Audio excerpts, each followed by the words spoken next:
Hello and welcome to LSAT Demon Daily. With me is Ben Olson, co-founder with me of lsatdemon.com. Ben, we have an email from a listener. You ready? Yeah, let's do it. All right. Just says simply, what advice do you have for people who view the logic games as, quote, mathy and feel this impedes their ability to succeed at them? Okay. First of all, stop viewing them as mathy.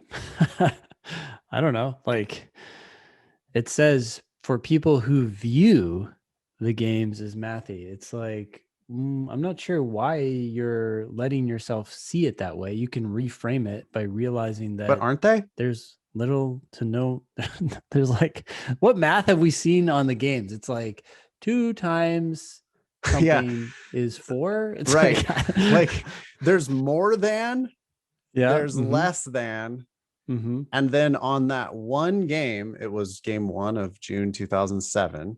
LSAT had twice as many as. Yeah. So if you can multiply by 2, and if you know what more than and less than means, I'm struggling to think of any other math ever. Yeah. That's it. So the first thing is there's no math or extremely little math. Yep. Okay, but what if you just think that they're mathy? Like they're math like. They have a Yeah. math feel to them. Are they? Do they have that? I what? In what sense? Like you're drawing things out and you drew things out when you solved problems. There's some abstraction going on there, I guess. You're taking an idea and you're visualizing it. To me, it's just the same as moving pieces around on a checkers board. I don't I would say it's more game like than math like. What if I find checkers to be really, Mathy? really Okay. difficult? Well, there's gonna come a point here when you're gonna either have to change the way you think about the games, or you're gonna have to accept that this is not the right field for you. Yeah, there is a certain point where it's like, well, hey, listen, you got to be good at something. Like Yeah. you can't just be like, oh, I'm not good at those things, because lawyers need to be good at a lot of different things. They need to be good at solving lots of different puzzles. My advice might be, I would spin this. I would say, I get that you perceive them as mathy, but I just wrote a lesson recently that was called Logic Games is a Test of Reading Comprehension. Mm-hmm. And I really do believe that. I wouldn't have written the lesson if I didn't believe it to be true.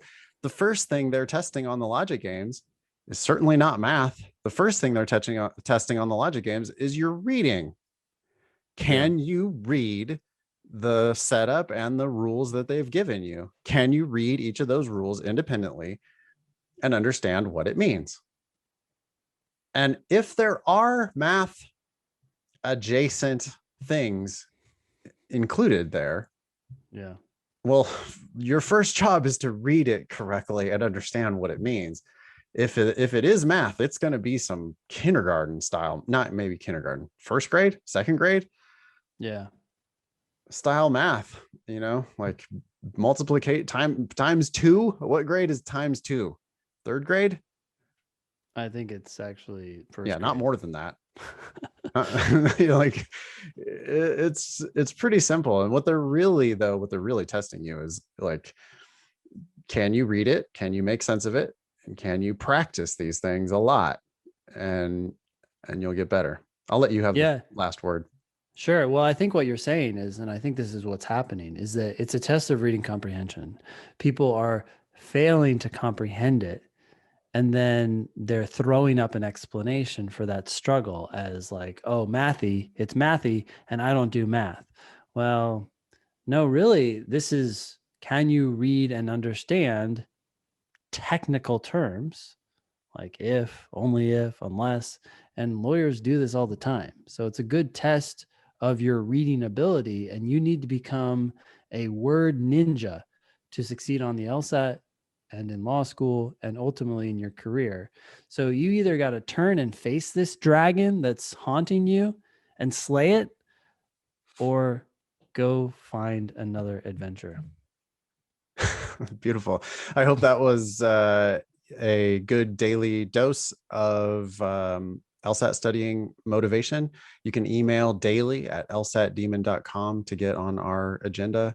Thanks for listening.